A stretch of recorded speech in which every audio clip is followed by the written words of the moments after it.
Okay guys, we're looking at solving quadratic equations using the quadratic formula today. The first thing is, when they want you to use the quadratic formula, you usually get a little hint like solve correct to 2 decimal places or 3 decimal places.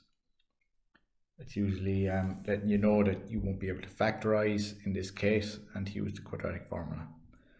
So we're going to start off by finding A, B and C. A, as you can see here, is the coefficient of x squared. That means the number that's in front of x squared. Also remember that if there's nothing in front of x squared, it's 1. The next number, B, is the coefficient of x. That's 2, and it's positive 2, which is important. It could be a negative. So B is 2. C would be the number that's standing on its own.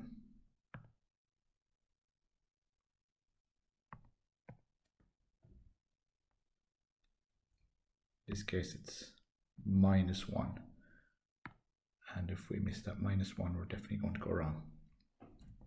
Now that we have A, B and C, we can substitute into our quadratic formula. You can also see that there's plus and minus, so we'll have to do it twice. Okay, so x is equal to minus b, which is -2, plus or minus the square root of b squared, that's 2 squared.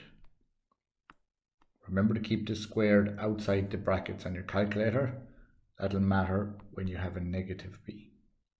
-4, a is 4, and c is -1. All over 2 times a, which is 2 times 4. Now I'm going to rewrite that again. Once will be the positive, and the other time will be the negative. -2 plus the square root of. Now you won't have to do this because you'll have your calculator, but I'm going to solve a little bit. 2 squared is 4, -4 by 4 is -16, by -1 is +16, over 8. The next solution will be the negative, -2 minus the square root of, within it will be the same, 4 plus 16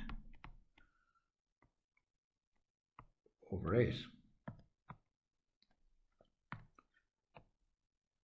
So you can see that the only difference is the positive and the negative here. But you'd have to do that twice in the calculator. When you put it in, you get 2 answers. One is -0.81 and 0.31. Remember to round to 2 decimal places from what you get in your calculator.